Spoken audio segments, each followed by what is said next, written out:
है और आप जो वक्त मुझे दिए उसके लिए धन्यवाद। Thank you.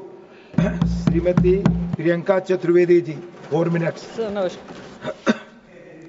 Sir Siachen war memorial पे माननीय कवि श्री माखनलाल चतुर्वेदी जी की एक कविता है जो कहती है, मुझे तोड़ लेना वनमाली, उस पद पर देना तुम फेंक, मातृभूमि पर शीश चढ़ाने, जिस पद पर जावे वीर अनेक। इन्हीं शब्दों को याद कर सियाचिन में हमारे जवान हों या शहीद कारगिल के सुरक्षा के समय पे हों या ऑपरेशन सिंदूर को लेकर हों या ऑपरेशन महादेव जो हुआ है, उन सबको याद कर नमन कर मैं उनकी शौर्य गाथा में उम्मीद करती हूँ हमारा देश सदैव गाएगा।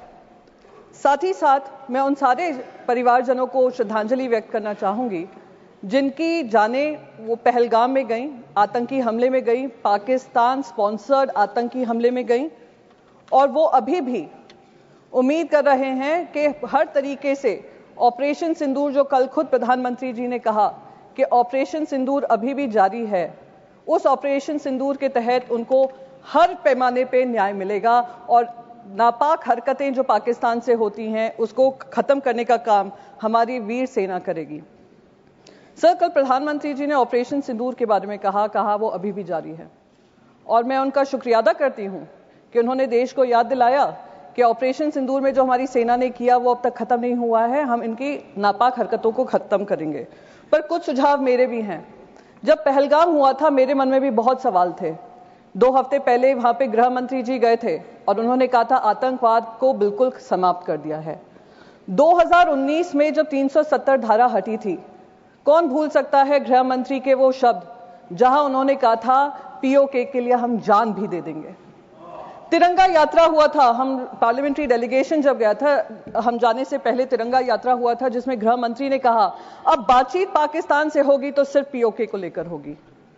तो जब ऑपरेशन सिंदूर जारी था और अचानक से उस पर फुल स्टॉप लगा, मन में सवाल तब भी था कि क्या हुआ जिस वजह से हमें ये सीज फायर करना पड़ा, क्योंकि हम सिर्फ पीओके की बात करना चाह रहे थे। तो अब क्योंकि ऑपरेशन सिंदूर जारी है और प्रधानमंत्री जी ने ये कहा है, तो मैं बस 2-3 चीजें उनके सामने कहना चाहूंगी। सर, ऑपरेशन सिंदूर का हर हिस्सा, चाहे वो फिल्म इंडस्ट्री हो, चाहे वहां की न्यूज चैनल्स हो, चाहे उनके इन्फ्लुएंसर्स हो, हमने सब पे पाबंदी लगाई।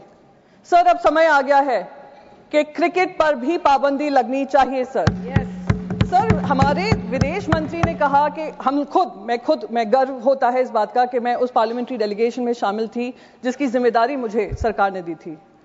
हम 33 देशों में गए। मिनिस्टर ऑफ एक्सटर्नल अफेयर्स कह रहे थे करीब 100 देशों से बातचीत हुई। मैं तो कह रही हूं गृह मंत्री जी से, सर आपको बहुत जगह फोन करने की जरूरत नहीं पड़ेगी, एक इंटरकॉम पे ही फोन कर लेंगे।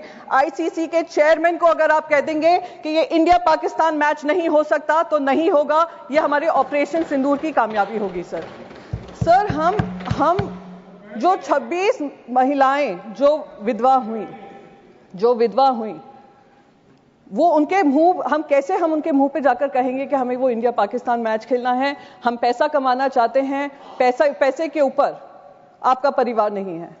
तो मैं बस यही रिक्वेस्ट करूंगी, एक ऑपरेशन सिंदूर वो होना चाहिए।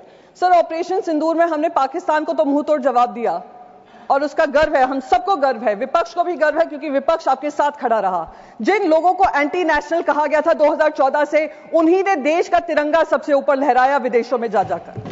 मेरे को उसका गर्व महसूस होता है। सर, पर जो हमारे यहां पर पहलगाम को लेकर इंटेलिजेंस फेलियर हुआ उसकी जवाबदेही किसी ने ली? सर, क्या हमारे इंटेलिजेंस चीफ का इस्तीफा मांगा गया? जी सर, मैं खत्म ही कर दूंगी, मैं ज्यादा समय नहीं लूंगी।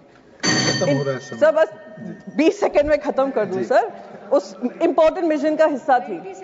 इंटेलिजेंस फेलियर जो हुआ उसके तहत किसी ने भी इसकी जिम्मेदारी लेते हुए इस्तीफा लिया?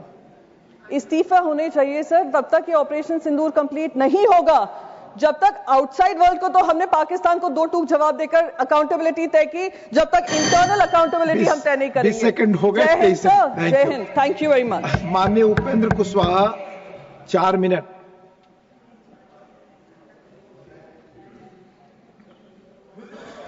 समय बहुत कम है और बहुत सारी बातें